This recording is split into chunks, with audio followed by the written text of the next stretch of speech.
So it's lovely to have Hayley and Michaels back on Lyric Magazine after the Destination Country live stream and all the work we've done. How are you guys?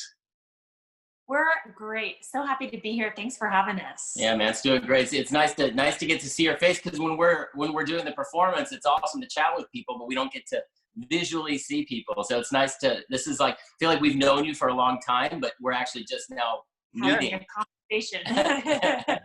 And I think we might have to get used to this for a while. I don't know. I think it's going to be a way of life. Exactly.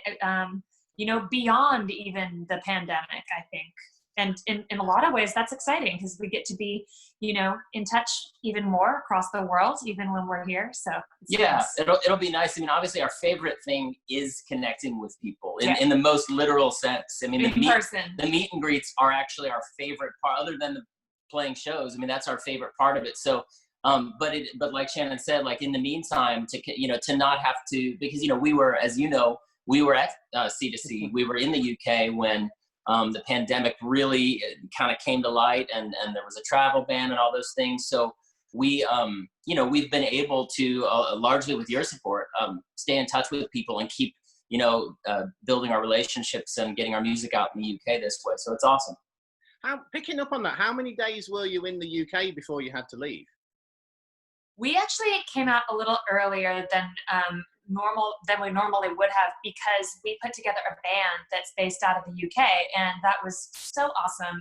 One of the things that was really wonderful is that even though it got canceled, we did get in all of our rehearsals and really kind of gelled with the group and the band. And so of course we were all like really excited to play the shows, but so we came out on the 9th. So it was like 5 or so days before the festival. Yeah. I interviewed Jordan Davis a couple of weeks ago, just before he released his EP, and he was telling me how he flew in on the Wednesday and he flew back out on the Thursday morning, and he didn't leave Heathrow Airport.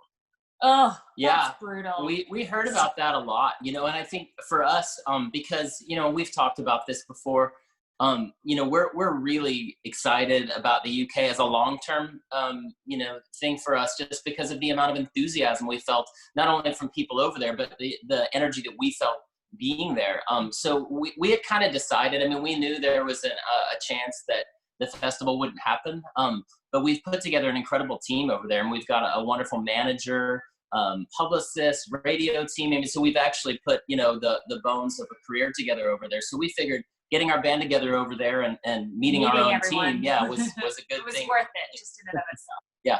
And there's a definite pathway to tapping into a very enthusiastic and appreciative crowd over here, but also creating a buzz to take back to the States, because people like Maren Morris and Casey Musgraves were way more popular over here first than they were in the States. And that's so cool. I mean, I think that's one of the things we love, or that we've really felt from the fans. You guys seem to really love the process of discovering music on, and I just think that that's kind of, it's easy to have that be lost. And I think it's really awesome to see. So it makes sense that you guys discovered those artists first, and then, the US followed. So that's so cool. I think we have a culture of listening to album tracks as well, and not just the singles. Like the whole body of the work of the entire artist, right? Which is yeah, and I think for us also, because we're songwriters, and we wrote everything on our album, and we co-produced most of the tracks, and so it's even more gratifying when people are willing to go deep and say, "Oh, I heard that song you put last. It was." And some of the tweets that we've seen, the social media messages, especially from the UK, have been about the songs that are not the ones we released, which as songwriters is the most so gratifying. Yeah, it's amazing. Yeah.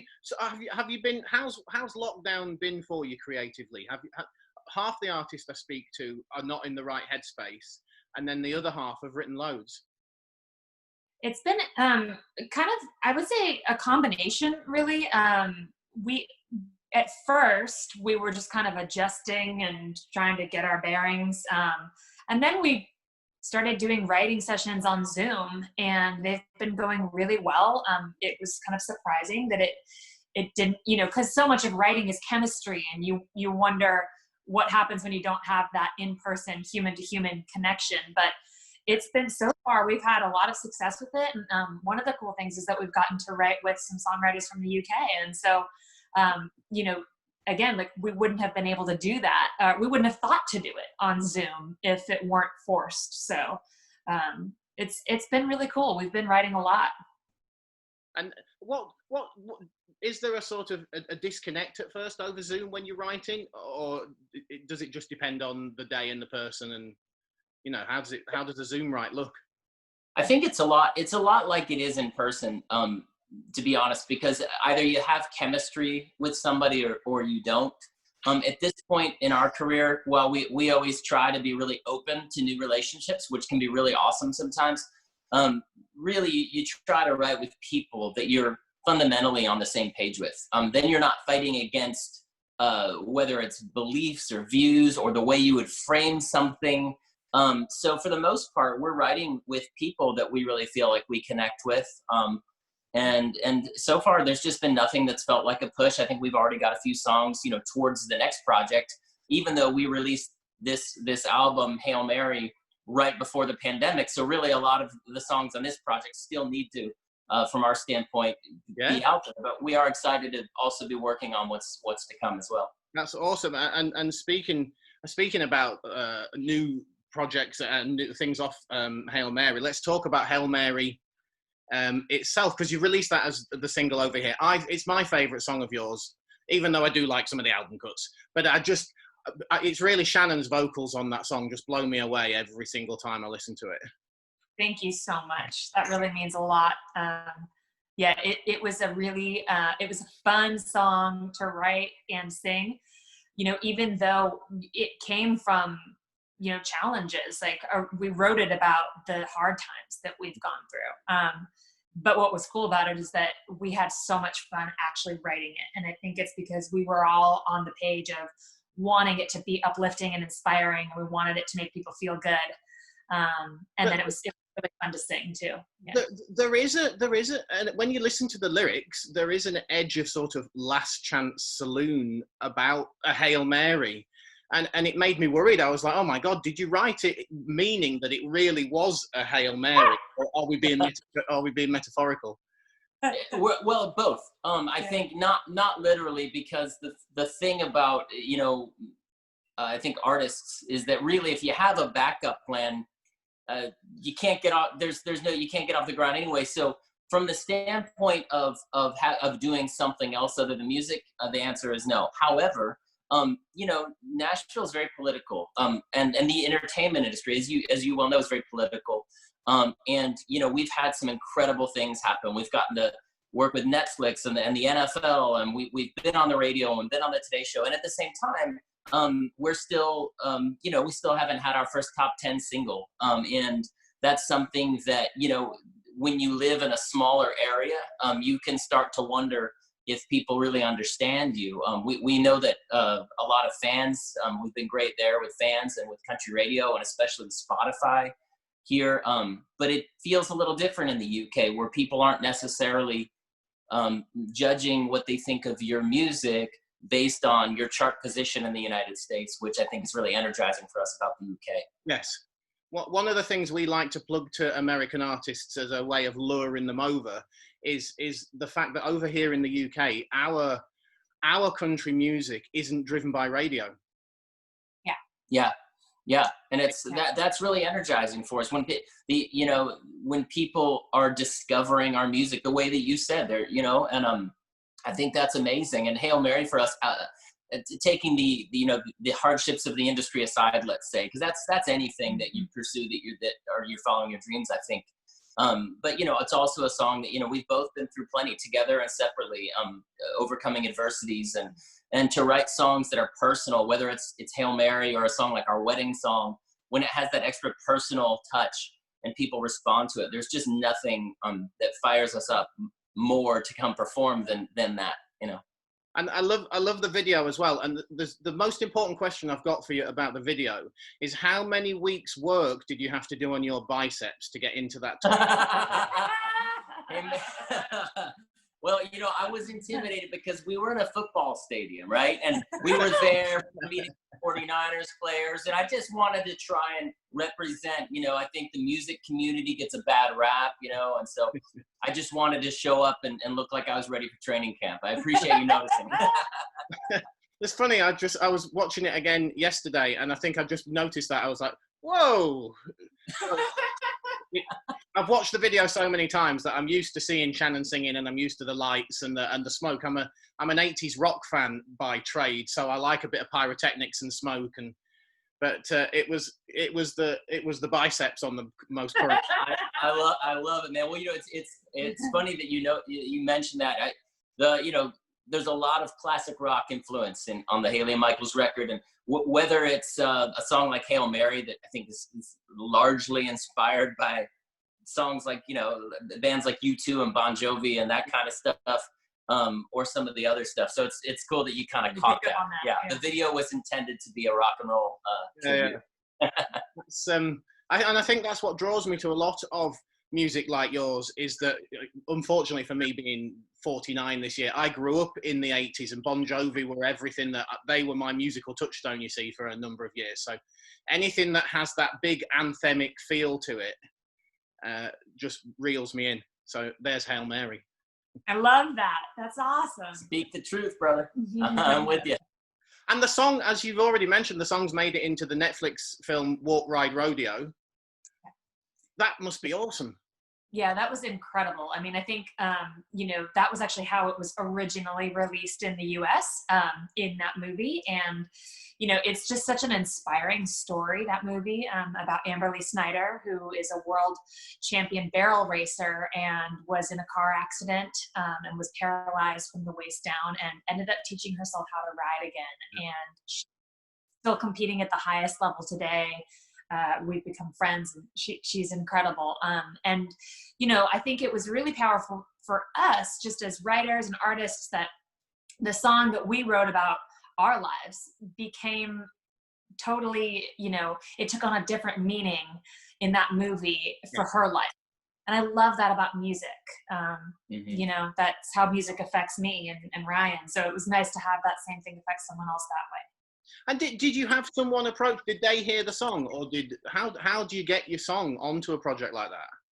Yeah, so we were very fortunate to have the opportunity to sign with Sony ATV, which is the #1 publisher in the world, and the New York office actually specifically took an interest in us. So even though we live in Nashville, we're signed out of New York, right? But believe it or not, someone in the LA office called us one day and said that they had shared the song with Netflix, and the film's music supervisor, Jerry Gershman, heard the song and shared it with Amberly, who the movie's about. And it was just, for us, it was the perfect way. It was a song that, because it was really personal, I think we were very protective of it. So we didn't just put it out. We wanted it to have its moment. And it started with Netflix, and then we were invited by the ACM Awards to perform it at the official pre-party. And we released it to country radio, and that kind of led us to the whole, on our journey with the 49ers and back on the Today Show and all that. So it was a really incredible back half of last year for us. It sounds like it. And obviously this year has been different, and it was great working with you on the Destination Country live stream. What can you share with us your experience of live stream as musicians, and what that felt like to begin with, and maybe what it feels like now? Yeah, live stream has been really cool for us because, it's very different, of course, because you can't actually see the fans, your audience, and you lose a little bit of that, human connectivity that we've talked about. But it's really nice because when you're playing a show, you can't really talk one-on-one with fans in the middle of it, with people who are there to enjoy and listen. And it's been one of our favorite things has been able to, answer questions and ask questions and kind of have that intimate type of communication in the middle of songs. So that's something that, we love, and we hope it continues, beyond just these times. Yeah, and I'll add that it's nice to, when you do a live show, especially, if you're the opening act, let's say, you know, you're kind of playing songs, you're telling some stories, you're trying to connect with people. And you're trying to get off stage to make sure you don't go over. Yeah, You know? But it was really only on the Destination Country live stream that I could pull out my lightsaber and show everyone my Jedi love and, you know, get goofy. And so I think it's a cool thing to have, to incorporate in the future as well. Not a replacement for anything, but I think as a piece of an equation for sure. Yeah. I was going to ask you that you know, obviously for some artists playing arenas and playing football stadiums, they're just going to go back to that as soon as they can. But do you think there's an avenue for live stream and that connectivity with fans around the world beyond when the pandemic's over? You know, I think so, especially because it offers something very different. Even as fans of music, we've watched some of our favorite artists do it, and it really lets you in a different way. And we like to let people in that different way. And so I think that now that people are getting used to it, that it's going to be something that artists, you know, would really benefit from to keep as a part of their performances, just their schedule. Even if it's like after the show, hey, I'm going to take you on the bus and I'm going to do like, you know, a 30-minute live stream acoustic stripped down set with you and talk about, who knows, there's a billion ways that people could do it, but I personally think it should be. Yeah, and I'll add to that, you know, like you mentioned, playing arenas and whatnot. I mean, that's what we want to do. That's always been the dream and the vision. That's why Hail Marys in the middle of the 49ers stadium was an amazing starting point for us. But we have played a couple of arenas in the context of the work we do with the NFL, and it's really energizing, and that's really what we love to do and want to do. And I think that the live streams, especially when you think about the work that we've gotten to do in the UK, working with you guys, and you know, if we go on to play in arenas, you have to build a fan base, and since we don't live in the UK, it's an amazing tool to get to where hopefully we can play arenas. Yes, no, that's a very good point. Actually, I've not heard it expressed like that. I like that very much. I'm going to steal that. And finally, the most important question: how is the third member of Hayley and Michaels coming along? She is good. Our little third member is getting bigger, and I'm starting to waddle a little bit. And we've been, you know, being in quarantine has been really interesting. The nice thing is that I have access to whatever type of food I want, you know, with grocery delivery. So not being on the road and having to go to the gas station for a Cliff Bar, you know, while pregnant is nice. But it's been strange just not really seeing anybody, and, you know, do a lot of walking just to get out of the house. And then we come back in, we do a little work, and we're like, let's go walk again. We walk, we sing, we do a virtual thing, we go walk, we come back, you know. So she probably thinks life is just pretty, you know, chill. She's going to be surprised. Have you had any morning sickness? I did in the first 3 months. I'm in my 6th month now, which is crazy to me that so much time has gone by, because it feels like, what? I just found out I was pregnant. Yeah, it wasn't horrible, but it was kind of that all day, just nausea. So I'm very grateful to be feeling back to normal. Yes.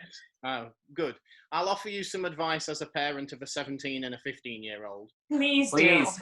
Spend the next 3 months asleep. I have not slept properly in 17 years. Very good advice. We won't feel as bad when we go to bed at 8 p.m.